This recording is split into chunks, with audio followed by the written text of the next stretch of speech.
पाठ 6। प्रकृति का सानिध्य। ये पेड़ पौधे, ये बादल, कोहरा तथा बर्फ के शिखर, इनसे मेरा क्या लेना देना? उनके दर्शन और सानिध्य के लिए मैं क्यों तरसता हूं? इन पहाड़ों को देखने से क्या मिलता है? ये विचार अथवा आशंकाएं मेरे मन में कदापि नहीं उठी, लेकिन कई व्यवहार कुशल लोगों ने इन्हीं शब्दों में मुझसे पूछा है। इतना ही नहीं, मेरी आलोचना भी की है। काका साहब जैसे गंभीर पुरुष, विचारक और नेता अफ्रीका के जंगलों में वहां के जानवर देखने के लिए घूमे होंगे। जान जोखिम में डालते हैं, यह तो है ही, लेकिन जिंदगी के कीमती दिन इस तरह बर्बाद करते हैं। इतना ही नहीं, इस धुन को व्यवस्थित, उत्साहपूर्ण वर्णन करते हुए किताब भी लिखते हैं। यह कुछ समझ में नहीं आता। इस तरह एक दो स्नेहियों ने कहा भी और लिखा भी है। उनको क्या जवाब दूं? मैंने तो इतना ही कहा कि असल में इन पेड़ पत्तों और पशु पक्षियों में से एक प्राणी मैं भी हूं।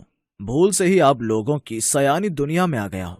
इसलिए कभी कभी जंगल के वातावरण के लिए, प्राकृतिक परिस्थिति के लिए तरसता हूं, और वह जब असह्य होता है तब वहां हो आता हूं। वास्तव में हम सब प्रकृति के बालक हैं। शहरी जीवन और कृत्रिम दुनिया खड़ी करके हम प्रकृति से बिछुड़ गए हैं। अन्यथा पेड़ पौधों के बिना हमसे रहा ही नहीं जाता। शहर में बालिशत भर जमीन में कृत्रिम बगीचा बनाकर दो चार पौधे उगाकर हम मानते हैं कि प्रकृति के साथ हमने मेल साध लिया है। यह तो ₹1.25 या 4 आने ब्राह्मण को देकर गोदान का समाधान मानने जैसा हुआ। कुदरत के बीच जब हम बालक जैसे दिखाई दें, तभी कहा जा सकता है कि हमने कुदरत के साथ संपर्क साधा। किसी पहाड़ के शिखर पर खड़ा होकर जब एक और असंख्य शिखरों को अनेक रूपों में देखता हूं, और दूसरी ओर नीचे मैदान का सुदीर्घ विस्तार और उसके अंदर चमकती 2-3 नदियों के मोड़ की रेखाएं देखता हूं, तब यह विचार उठता है कि मैं एक विशाल विश्व का निवासी हूं। फिर जीवन सार्थक लगने लगता है और मैं एक तरह की कृतार्थता का अनुभव करता हूं। अपरिचय की भड़क मिटाने के बाद पेड़ और उनके पत्ते मेरे साथ बातें करते हैं और विश्वासपूर्वक अपने सुख दुख की गाथाएं प्रस्तुत करते हैं। पशु पक्षी भी मुझे एक क्षण के लिए दुश्मन के तौर पर देखने के बाद मेरी आंखों में आदमियत नहीं वरन आत्मीयता देखते हैं। मानवता के हमारे ऊंचे ऊंचे आदर्श पशु पक्षी नहीं जानते, क्योंकि मानव जाति का उनका अनुभव बहुत कड़वा है।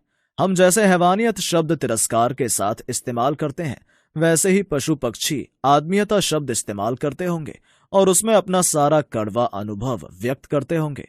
कुछ पाले हुए कुत्ते या पक्षियों को स्वजन द्रोह करते देख वे कहते होंगे कि क्या करें, पशु तो पशु ही है और पक्षी पक्षी, लेकिन आदमियता का रंग लगने से वे बिगड़ गए हैं। एक जमाना था जब देहात के और जंगल के पशुओं के साथ अपनी आत्मीयता में ज्यादा महसूस करता था। जब मैं सिंहगढ़ में रहता था तब पक्षी मुझे अपनाते थे और अपने बारे में उनका विश्वास देख मुझे धन्यता महसूस होती थी। हिमालय में कभी कभी नाटे बने हुए मनुष्यों और जानवरों को देखकर दुख होता है और उनका सारा विषम जीवन क्रम मेरी नजर के सामने से गुजरता है, लेकिन यह जब तक तो उनको देखता हूं तब तक ही। बाकी समय तो पेड़ पत्तों से और उनके बीच से रास्ता निकालने वाले झरनों से अपनी आत्मीयता जागती है, और फिर जीवन का विचार करते वर्षों की गिनती नहीं बल्कि शताब्दियों से गिनती चलती है। देहरादून के पास गुच्छू पानी और सहस्त्रधारा देखने गया था। वे प्रसंग किसी तरह भुलाए नहीं जा सकते। हजारों साल का उनका चरित्र समझने का प्रयत्न करते मुझे मुश्किल नहीं होती, और वहां के अनेक चिंदी वाले पत्थरों को हाथ में लेते ही भूगर्भ विद्या की मदद से उनकी जन्म कथा के साथ भी मैं समरस होता था। 5-7 हजार फुट की ऊंचाई पर मसूरी में जाने के बाद लगता है कि यहाँ के जंगलों पर साम्राज्य का उपभोग करने वाले बादल ही मेरे समक्ष ही हैं।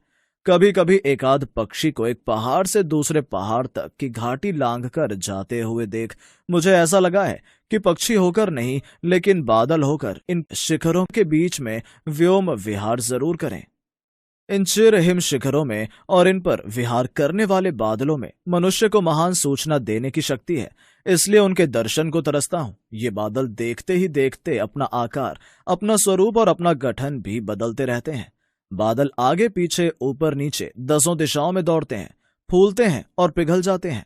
क्षण में सफेद, क्षण में श्याम और क्षण में वर्ण विहीन। ये बादल कहते हैं, परिवर्तन से न अकुलाना हमारा व्रत है। परिवर्तन का आनंद लेना और बाद में उससे परे होना ही हमारी जीवन साधना है। ये कहते कहते ये बादल बारिश बन गए और उन्होंने हमें नख शिखांत भिगो दिया।